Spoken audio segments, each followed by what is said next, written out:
tous, j'espère que vous allez bien, chers amis, frères et sœurs.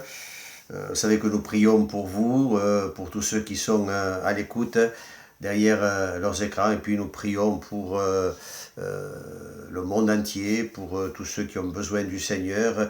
Suite aux événements que nous vivons aujourd'hui, nous ne cessons d'adresser des prières au Seigneur, afin que chacun puisse trouver la solution à ses problèmes, et que peut-être celui qui manque de paix retrouve la paix, celui qui a besoin d'espérance retrouve l'espoir, l'espérance, et que celui qui a besoin aussi d'être béni dans son âme et dans son corps le soit. Nous prions, la Bible nous exhorte à prier les uns pour les autres, et vous faites partie de tous ceux pour qui, chers amis, nous prions. Vous allez voir que la prière, c'est très très important. La prière, puis l'adresser à qui, c'est ce que nous allons voir. Dans l'évangile de Marc, au chapitre 1er, et au verset 40, il est question d'un lépreux. Le texte dit, un lépreux vint à lui, et se jetant à genoux, il lui dit d'un ton suppliant, « Si tu le veux, tu peux me rendre pur. » Jésus, ému de compassion, étendit la main, le toucha, et dit, « Je le veux, sois pur. » Oui, si vous cherchez la volonté de Dieu, eh bien, elle est là, la volonté de Dieu. C'est de purifier, c'est de pardonner, et c'est de faire en sorte que son amour puisse pénétrer notre vie. Alléluia. Je le veux, sois pur. Aussitôt, la lèpre le quitta et il fut purifié. Amen. Vous voyez, cet homme a été guéri par le Seigneur. C'est un lépreux, un contexte de vie difficile. Je ne m'étends pas, mais ce sont des gens qui n'ont pas de relation avec personne, avec la famille. Ils sont obligés de vivre loin de la société. Le texte nous dit que cet homme est venu vers Jésus, et le fait qu'il soit venu vers Jésus a été la clé de sa guérison. Vous avez remarqué, le texte nous dit que Jésus, ému de compassion. La compassion, c'est quand la signification nous dit ceci, on souffre avec la personne, on prend part aux maux d'autrui. C'est-à-dire que le mal des autres, eh bien, nous affecte. Donc il y a cette notion de compassion. On compatit également. Jésus est ému de compassion devant cet homme, et il y a différents passages dans la parole de Dieu où Jésus est ému de compassion devant une veuve, devant Jérusalem, lorsqu'il dira ceci, mais Jérusalem, Jérusalem, combien de fois ai-je voulu rassembler tes enfants comme une poule rassemble ses poussins sous ses ailes, et vous ne l'avez pas voulu. Donc la compassion de Jésus, on la découvre dans les évangiles. Et je précise ceci, c'est que pour cet homme et pour tous ceux qui le veulent bien, la compassion, c'est la clé de la guérison. Cet homme a été purifié parce que, premièrement, je dirais, il est venu vers Jésus. Vous me direz, mais pour quelle raison venir à Jésus? N'y a-t-il pas quelqu'un d'autre auprès de qui nous pourrions aller? Eh bien, je dirais non. C'est vrai qu'on peut se tourner vers telle personne, telle religion, que sais-je, mais se tourner vers Jésus, parce que quand on lit la parole de Dieu, on se rend compte qu'il n'y a pas d'autre chemin pour entrer en communion avec le Créateur. Jésus d'ailleurs lui-même le dira, « Je suis le chemin, je suis la vérité et je suis la vie ». Et l'apôtre Paul rappellera cette parole, il dira, « Mais il n'y a qu'un seul médiateur entre Dieu et les hommes, Jésus-Christ, homme. » Donc, vous voyez, venir à Jésus.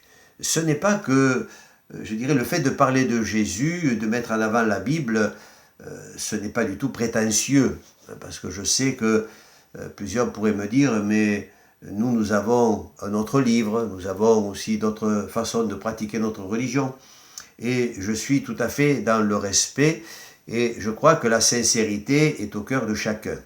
Mais je voudrais dire ceci, c'est que la sincérité n'est pas preuve de vérité. La vérité, nous la découvrons dans la parole de Dieu parce que nous expérimentons ce que dit la parole de Dieu. Quand on parle de salut, quand on parle de guérison, quand on parle pour nous chrétiens, on sait ce que c'est, de charisme, de dons spirituels, de la manifestation du Saint-Esprit, sont des choses que nous expérimentons. Non pas uniquement des choses que nous connaissons dans notre intellect, dans notre esprit, non, mais des choses que nous avons expérimentées. On peut dire que finalement, bien oui, c'est la vérité. Venir à Jésus, ça a été la première des choses. Ensuite, cet homme, il nous est dit qu'il s'est mis à prier le Seigneur. Donc, je ne vais pas m'étendre ici sur la prière, mais parler tout simplement au Seigneur. Prier, c'est parler, c'est s'attendre. Si on lui demande, c'est que quelque part aussi on va s'attendre. Cet homme, il s'attendait. Donc cet homme est venu, il a prié. La troisième chose, pour aller plus rapidement ici ce matin, c'est que cet homme s'est mis à genoux. Il y a ici une attitude d'humilité. Cet homme, le texte nous dit qu'il s'est mis à genoux, n'est-ce pas, et il va faire cette prière. Dans sa prière, il va dire ceci, mais si tu le veux, tu peux me rendre pur. Je voudrais dire ici aujourd'hui que c'est la volonté de Dieu. Si on lui demande d'être sauvé, si on lui demande Seigneur guéris-moi, si on lui demande Seigneur parle-moi, vous savez, on est dans la volonté de Dieu. C'est ça la volonté de Dieu. Il ne faut pas la chercher où elle n'est pas, mais la volonté de Dieu, eh bien, c'est de nous bénir, de nous sauver, de nous encourager. C'est de se glorifier dans notre vie. C'est de faire en sorte que tout ce qui est écrit dans sa parole, eh bien, nous puissions l'expérimenter. Cet homme dira, si tu le veux, eh bien, tu peux me rendre pur. Et vous avez remarqué la réponse de Jésus. Jésus va dire tout simplement, eh bien, il dira à cet homme, oui, je le veux, sois pur. Et il nous est dit que aussitôt, au verset 42, la lèpre le quitta et il fut purifié. Voyez, en quelques instants, nous pouvons goûter à la présence de Dieu, bénéficier des promesses de Dieu, de leur accomplissement dans notre vie. Si tu le veux, oui, tu le veux, Seigneur. Vous voyez, quand on vient au Seigneur comme cet homme, dans une attitude d'humilité, une attitude de foi, on sait qu'il n'y a que Jésus. Il n'y a que Jésus pour nous guérir, disait le cantique. Il n'y a que Jésus pour me consoler. Il n'y a que Jésus pour me conduire. Alors faites simplement cette prière aujourd'hui, comme cet homme.